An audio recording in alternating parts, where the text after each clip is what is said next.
welcome to this talk, Street Cred. Today we're looking at fixing authentication and improving trust in authentication, shifting from passwords to passwordless.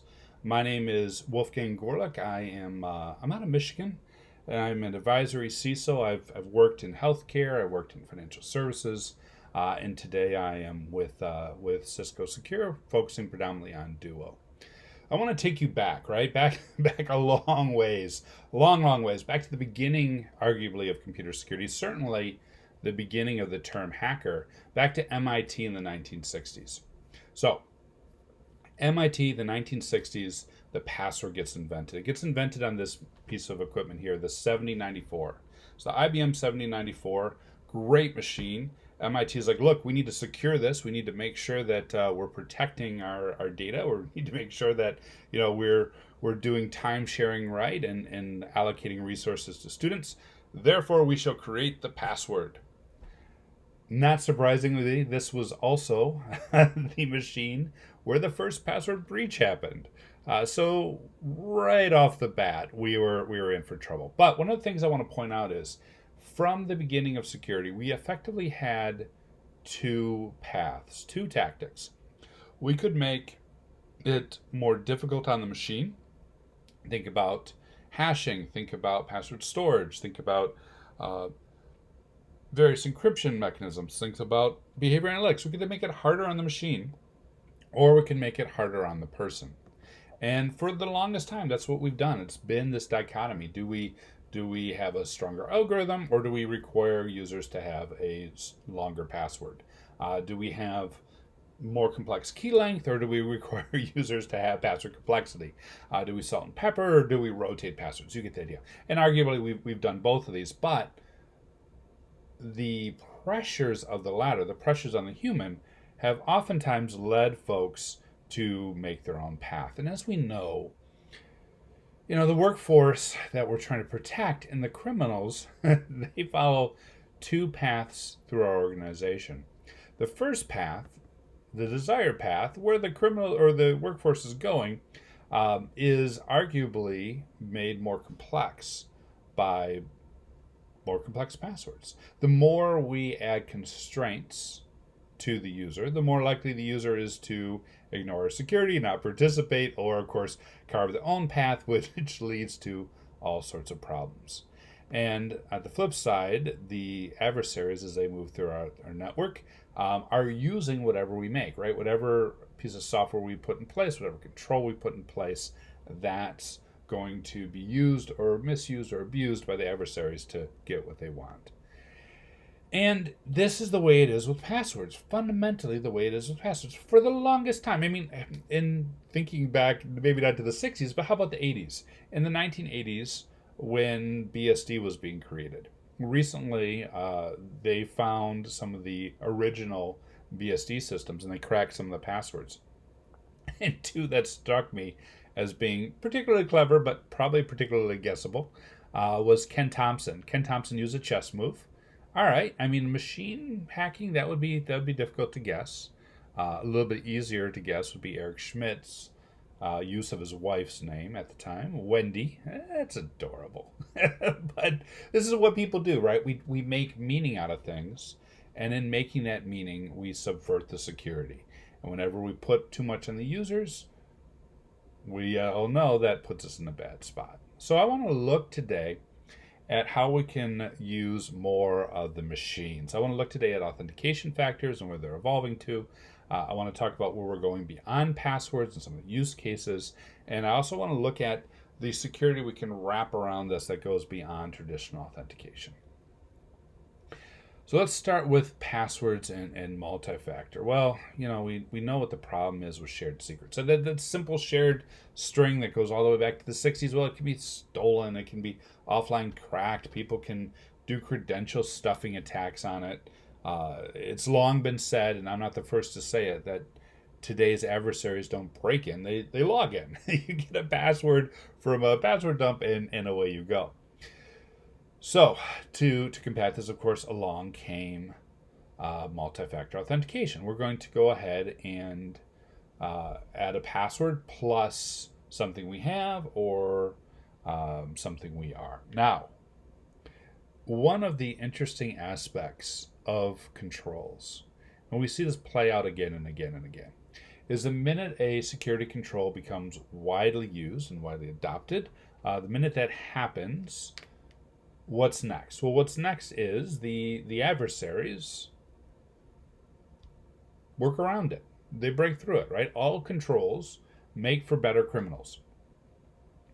So in this scenario, what's been happening is, well, people have been doing attacks on SMS. They can do SIM swapping attacks for very targeted.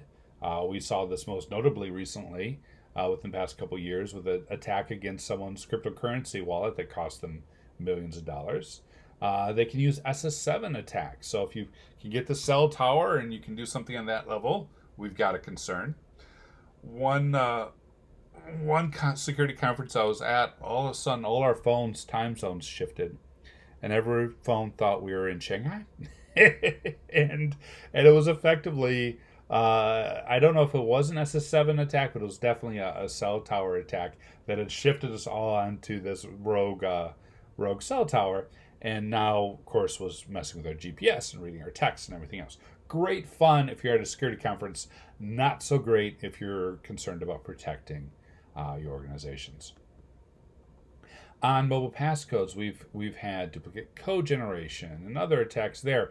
And now that people are using phish, we're starting to see proxy attacks like Evil Nginx, where the user goes, they think they're logging into the page, they complete the MFA, and on the back end, that is actually logging in from the adversary's computer and using that MFA request to access. So we have all sorts of attacks like this. Now, of course, on the biometric side, we're starting to see cloning, which isn't entirely surprising. I think anyone who's done historic biometrics remembers how easy it was to trick those due to the crossover error rate, oftentimes being dialed way too low to make it usable. I'll give you an example. I had a data center, and when the sensor went in the spring, we had a fingerprint sensor to access the building, and it worked great, worked fine. Spring worked, summer worked, fall and into winter it started working less and less and less, and so we called out the folks who did it. We called them out, said, look, we need to fix this. We can't not get into our data centers.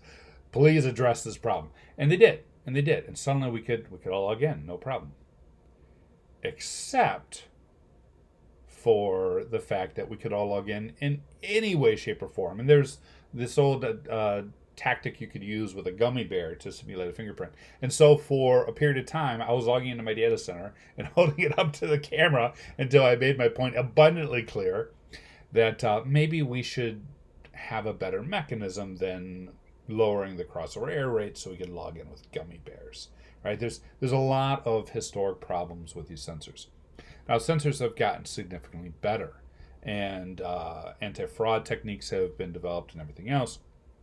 But of course, we've moved on from gummy bears to doing more advanced things like 3D printing fingerprints. And there was a great blog on Talos where they actually did just that, cloning people's fingerprints, doing the 3D printing, and using them to log into phones and everything.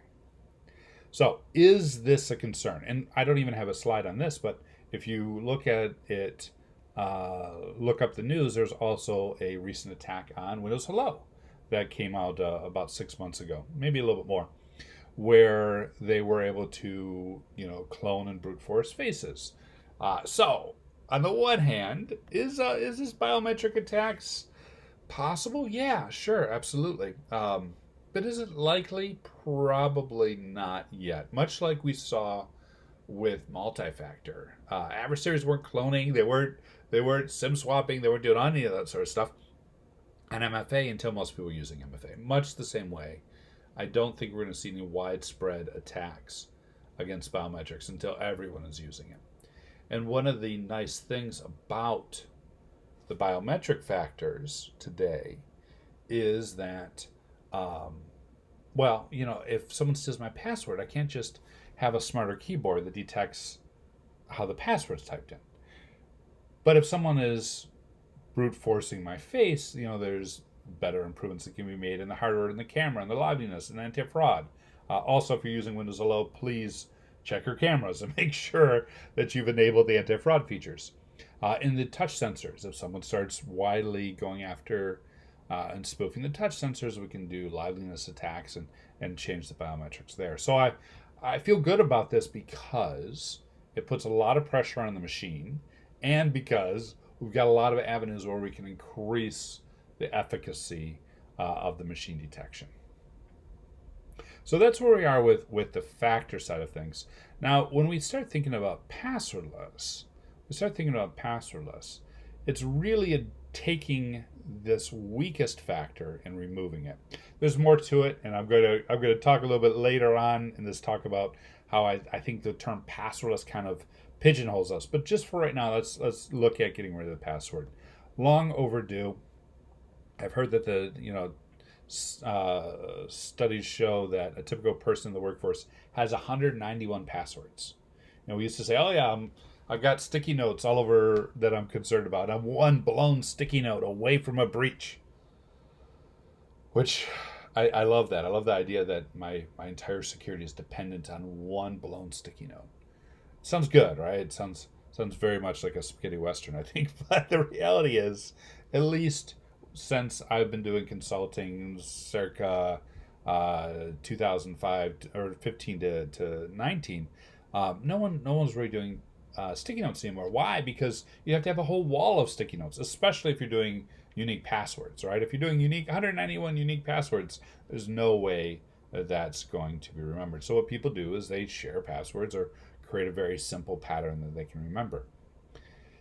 So when we think about multi-factor authentication, once we shift to the stronger factors, things like biometrics, UTF, things like dual push or similar push authentication, once we shift to stronger factors, the question becomes, why are we still even reliant on the password, right? Because the password is one of the weakest factors, and the password creates a lot of usability issues. If we could just remove that password, we'd be in a much better state.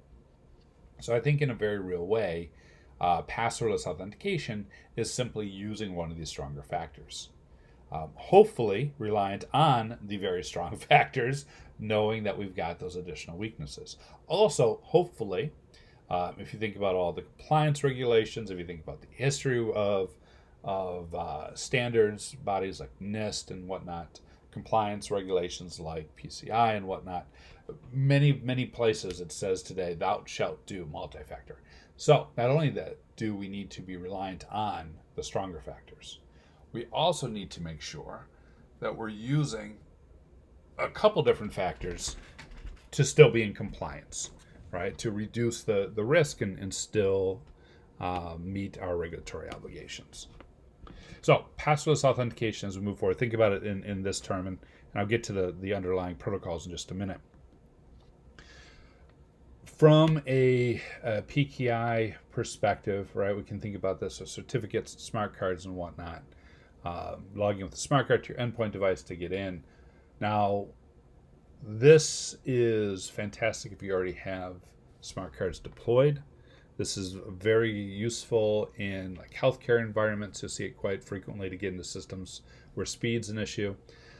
You'll see it in manufacturing environments where the person's badge is also a smart card, so that allows them to get into their device without having to worry about a password or without having to provide a phone or other form of multi-factor. So that there's some strength to that approach. Another approach that's emerging is phone as a token. And in that scenario, it's again push or OTP, sometimes even QR codes. And the effective idea is that maybe you don't have a smart card or smart card reader everywhere. Maybe you went through the pain in the past of having to maintain smart card readers with driver changes and code breaks and everything. So you want to use a phone or another similar device.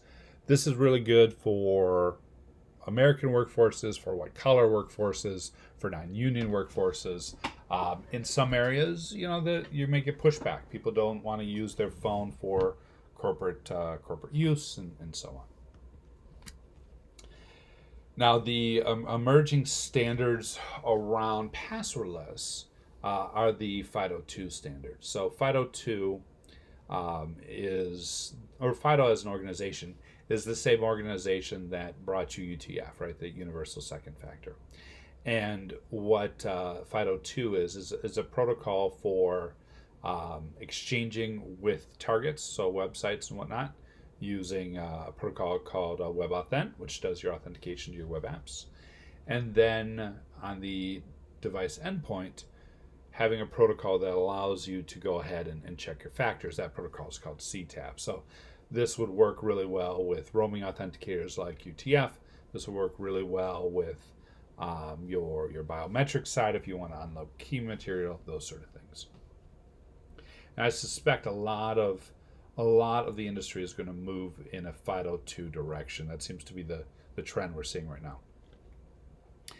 And then finally, the integration, of course, is just biometrics. I say just biometrics. It's usually what's used to log into your devices.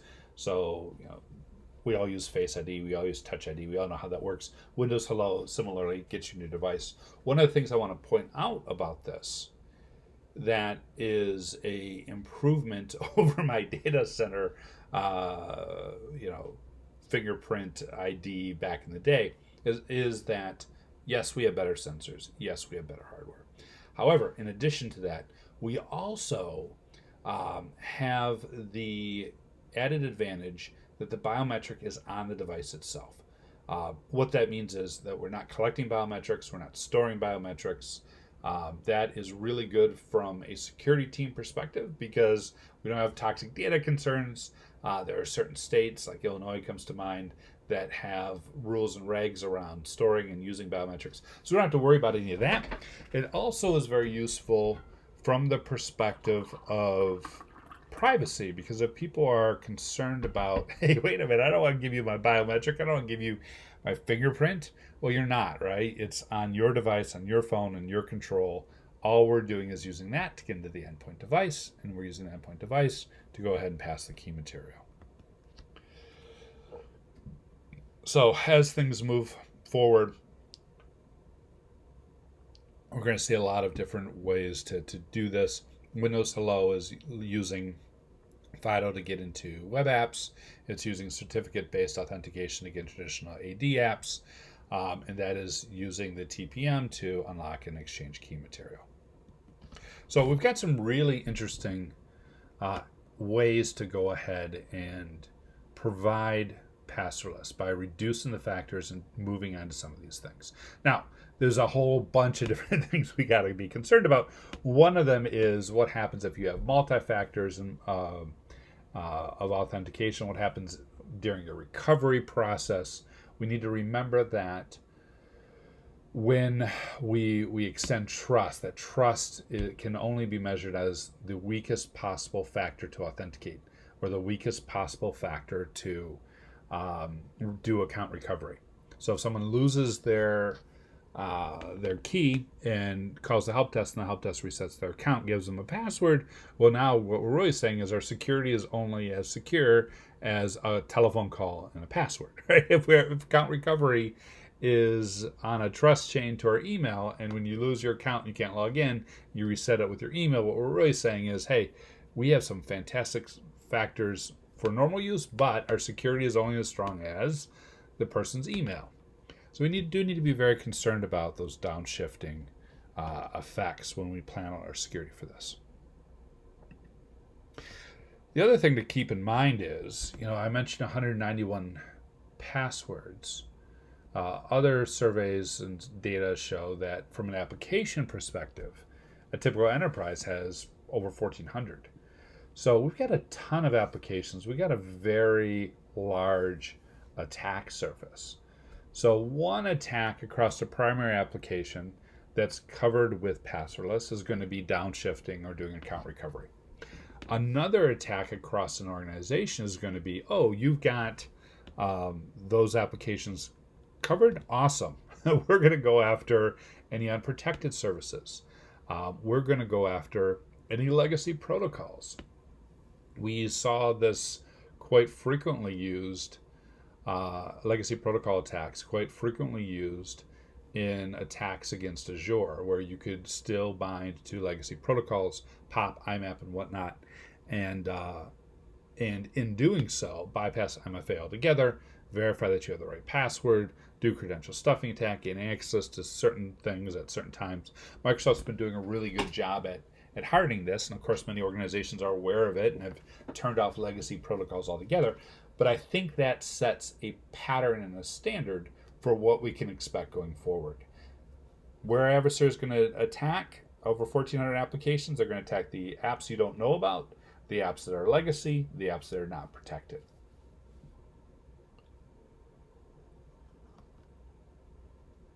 All right, let's talk a little bit about the use cases for passwords and passwordless next. Obviously, the primary use case that most people are aware of today, the consumer use case that drives a lot of these conversations. I had a friend and colleague who's a CISO at another organization who said, yeah, at the recent board meeting, they asked me, well, how come I can log into my iPad and my iPhone with my fingerprint, but I can't just get into corporate services? What are you guys doing to make things easier? And this was an engineering firm, and the underlying subtext is if you make it easier, our workforce is more productive, more effective, and so on. So I think that consumer side is driving so much of it, and effectively, that's just a password to log right in. But once you log into your desktop from a password today or Windows Hello or some of these other mechanisms, the next use case to consider is accessing any federated SaaS apps. Federated is a key word here. Now, as WebAuthn and CTAP, again, the 502 standard, becomes more acceptable, more widely used, it was standardized and accepted by the WC3 at around RSA 2019. So it's had some time to gain some traction. But as we know with SaaS apps, it can take a while for the applications to adopt new standards. I mean, SAML's been out for about a decade, and we still have a lot of sites that don't support SAML and don't support SSO. Especially in the financial sector, where you've got a lot of legacy portals, you've got a lot of legacy web apps, and they're still using things like forms-based authentication. So we know there's going to be a long tail of adoption where the very well known, very well established, very well used SaaS apps, just like they adopted SSO and SAML early on, will adopt passwordless and 502 quickly. For most of the other ones, if we can do SSO, that's what we'd be pushing. Put them in an SSO portal, deliver them that way. I think the most recent survey point I saw was around 40 to 50 apps is what a typical enterprise has in their SSO portal. Good. I mean, that's a good start. Again, remember, you probably have 1,400 apps, and the adversaries are going to attack 1,350 of those if you're doing 50 in SSO. But have a plan in place to start putting those in. That would be the second major use case. Another use case is connecting through VPN or similar proxy to gain access to on-prem applications. So maybe they've gone through all this. Maybe they want to send some email or check some email. So we're also going to have those personal apps that are on your desktop, again, like your email application or whatnot. So very broadly, these are the different use cases to be aware of, and these are the different use cases to consider.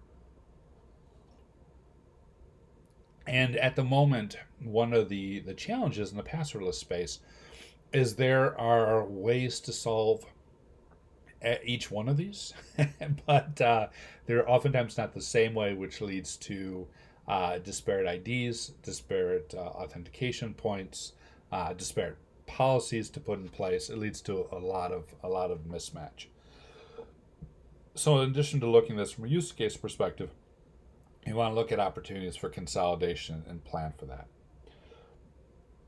All right, now, around passwords and authentication. Oftentimes, password has been the first and sadly the last line of defense. We need to not only look at passwordless as a way to address that authentication factor, but we also need to look at the move to passwordless as a way to improve authentication, make sure it's not just one line of defense. I mentioned earlier I'm from Michigan. I'm in Detroit.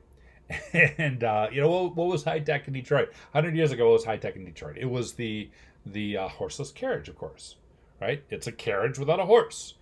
Now, the term horseless carriage, much like passwordless, defined the innovation by what it wasn't, and it belied the incredible increase in safety and speed and the changes in our culture that came with the automobile.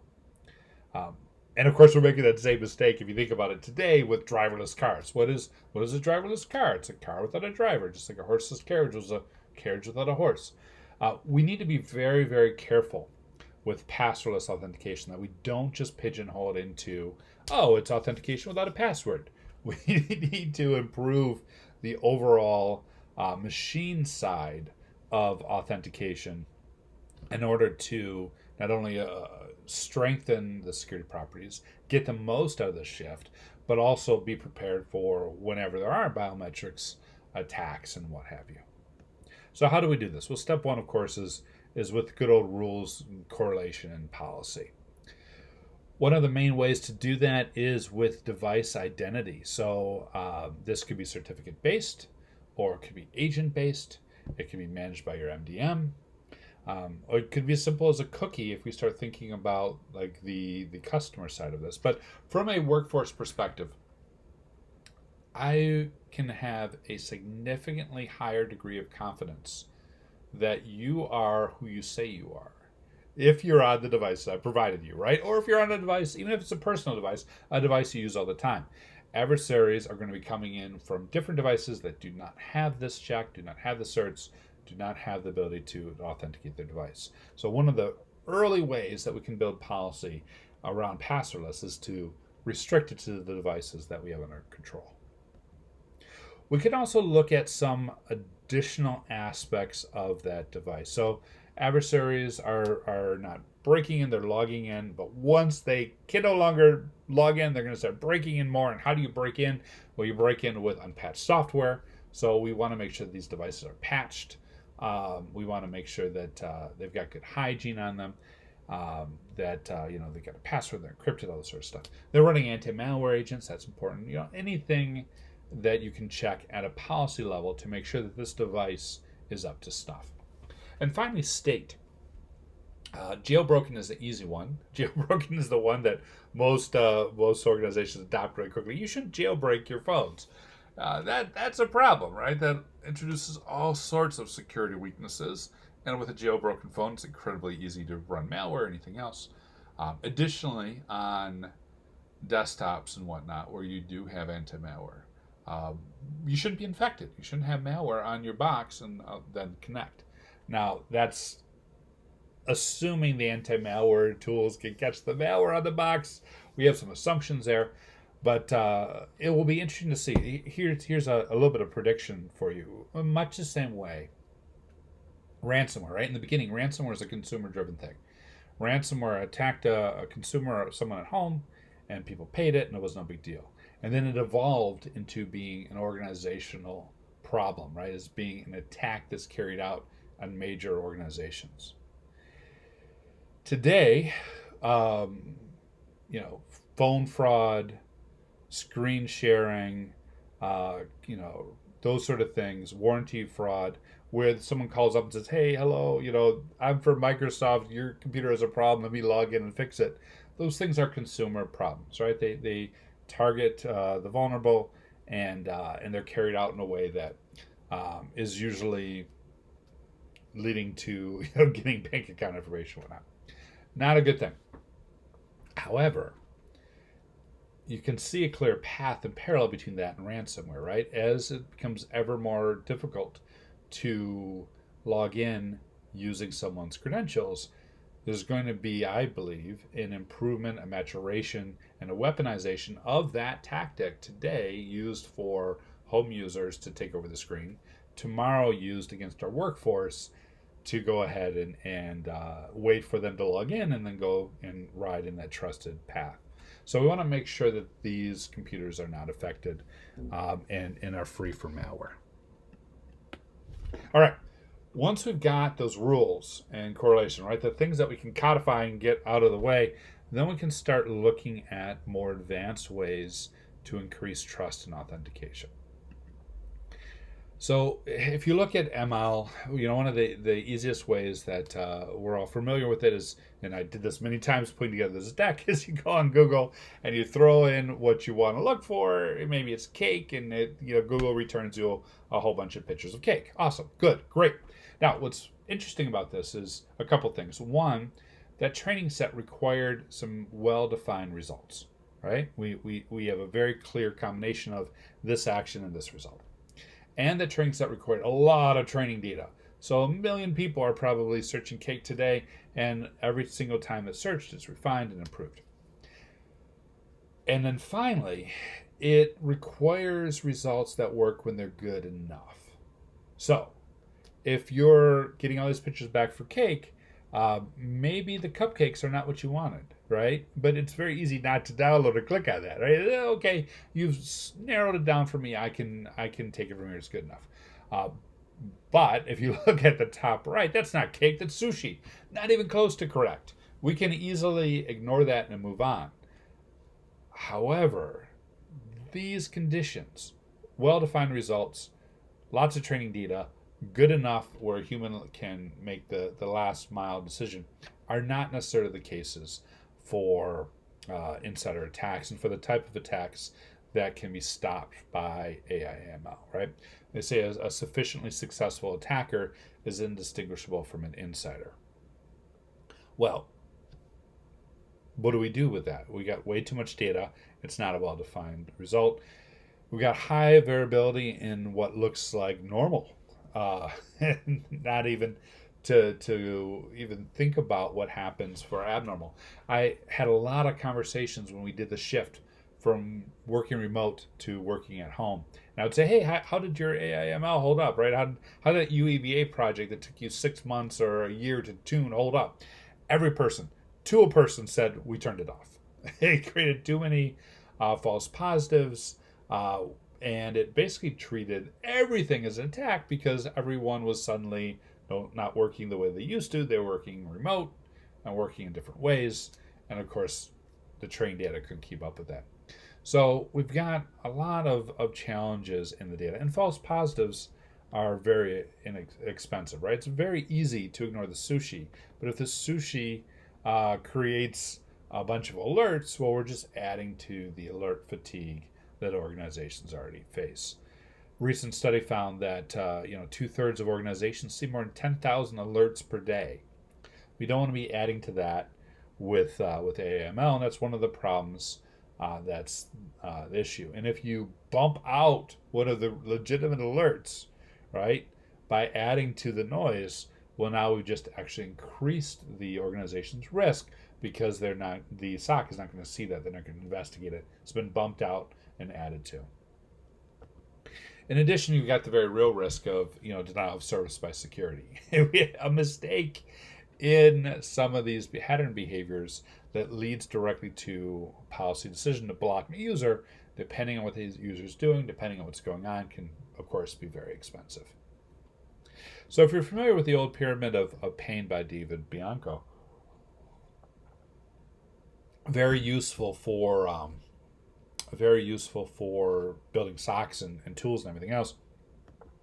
I want you to contextualize these 2 steps for increasing trust and authentication as follows. The first layer is the rules, the correlation, the solid metrics, right? We're going to look at where you're coming from. We're going to look at your host. We're going to look at making sure that the host is something that we know, that the host is not infected, all those sort of things. That can very easily be handled by rules-based, strong policy, yes/no decisions. On top of that, that last mile, the more challenging TTPs and whatnot, those are the things that we want to handle with AML.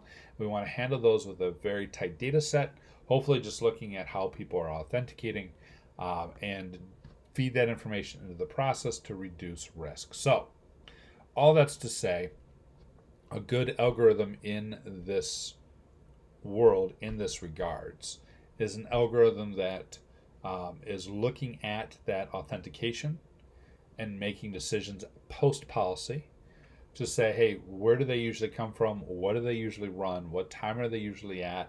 What devices are they usually using? What factors are they usually using?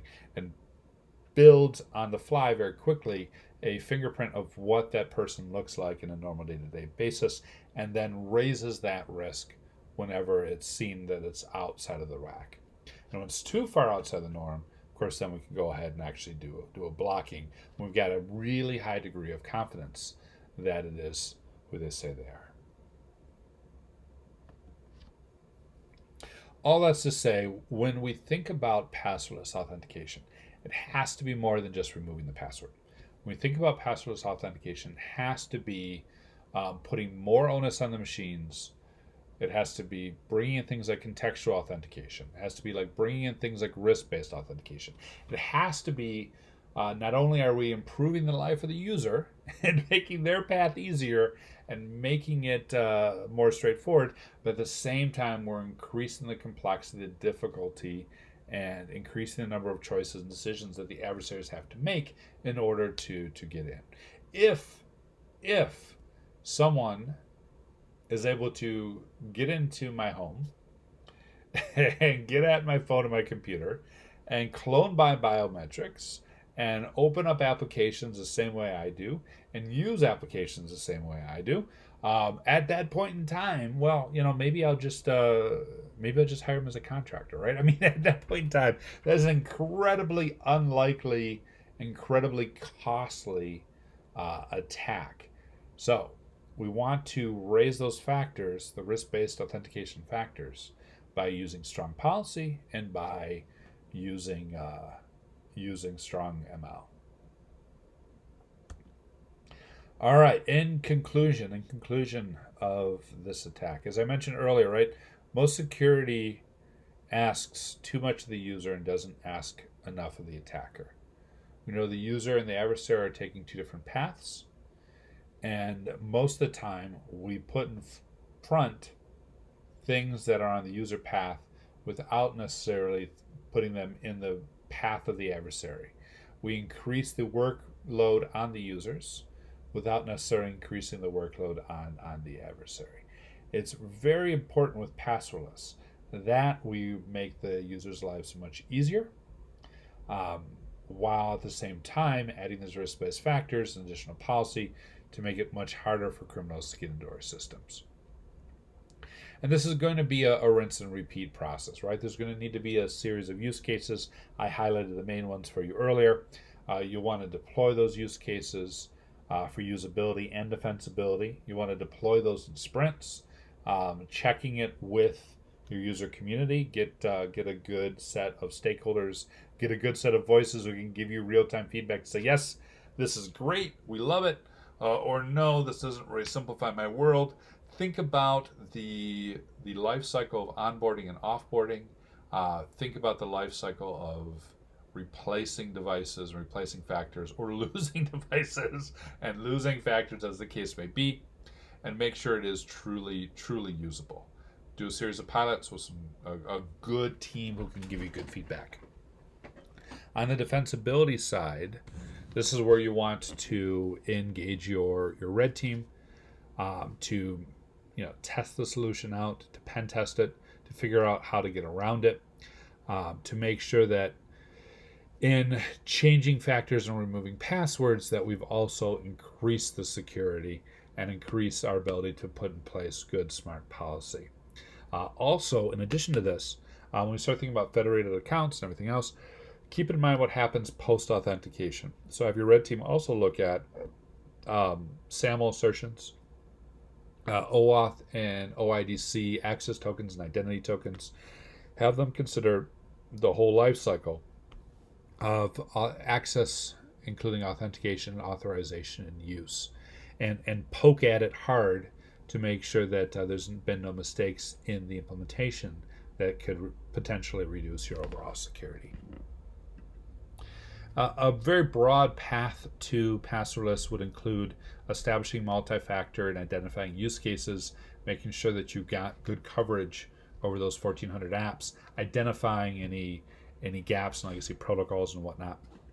Consolidate authentication workflows. I mentioned a typical user has 191 passwords. We want to get that down as few as possible. I mentioned that an average organization only has around 50 apps in SSO. We want to get that down as much as possible, consolidate it, because passwordless should certainly mean authenticating without a password, but it also should mean fewer times authenticating, right? Fewer times doing that process. How do you get there? Well, you get there by consolidating. It also means you've got fewer points to protect and build policy around. From there, increase trust in passwordless authentication, which has really been the bulk of this conversation today. And I'm going to touch on that a little bit more in just a second, the main points that you can use to increase trust. Once you've got that, once you've got good trust, you've got consolidation, you've got factors you can use, you can go ahead and enable that passwordless experience. And then you can optimize the passwordless toolset. In stage 4 and 5, what I'm really concerned about, and organizations are more further along this journey than others, what they run into is, I've got one source of authentication over there, I got another over here, and a third over there, and I got multiple policies, right? We need a way to optimize and rationalize that password policy set, and a recognition that, much like the move to cloud has meant we've existed in a hybrid state for a very long time, the move to authenticating without a password with a trusted authentication path, a consolidated authentication path, will undoubtedly mean that we're going to be in the state of still having legacy apps, still having old passwords, still having a hybrid environment. So we want to plan for that now and figure out how we're going to handle that. On the increased trust in authentication, some of the ways to do that, smarter platforms. I mentioned some of the improvements that have been made in our phones and our laptops. We want to continue to press our vendors to improve these environments. I really like what's been happening with biometrics and how it is held on the device. It authenticates and identifies you to the device, but any authentication post that does not rely on your authenticator, does not rely on your biometric. It relies on key material and a secure enclave or TPM. I think that's brilliant. It's brilliant because we don't have to worry about biometric data on everything. It's just an identifier. So smarter platforms is going to get us a good way down the path. Device trust is a topic I touched on. Make sure you can authenticate the device, that only trusted devices are able to log in. That will greatly reduce your attack surface and greatly increase the complexity of the attack path the adversary will have to take. Closing residual risk with adaptive policies, and then apply on top of that behavior analytics to model your activity and telemetry and act accordingly. So with that, it's going to be a long haul as we plug in the puzzle pieces to get all our applications into this. I would point you back to the journey we've all been taking with SSO. I would point you back to the journey we've all been taking with cloud. We know there's a lot that has to happen to get infrastructure to modernize and consolidate. However, I think this is a very exciting time because we've been stuck with passwords since the 60s. We've been stuck with passwords since that IBM mainframe. That IBM mainframe, by the way, was the same one that inspired HAL in 2001. It was the same one that Arthur C. Clarke heard singing Daisy and had him realize the potential for AI. Now, of course, 2001 is nothing like the movie. 2021 is nothing like the movie. We do not have HAL, but we do have some compelling technologies that can solve a lot of these problems and simplify the way people authenticate. And at the end of the day, I think it's been long enough. It's been long enough that we've been reliant on this single factor. This quote comes from Jake Ingman at Dual and R&D Spotlight last summer, and he said, I got a new kid, and I want to make sure that he never has to know the pain of a password. And I heard that, I'm like, yes, let's move things forward. So with that thought, with that hope, I'll turn you back to the rest of the conference. I hope you've enjoyed this conversation. If you want to know more, please hit me up on email, Twitter, or you can view my website. Thank you so much, and enjoy the rest of the event.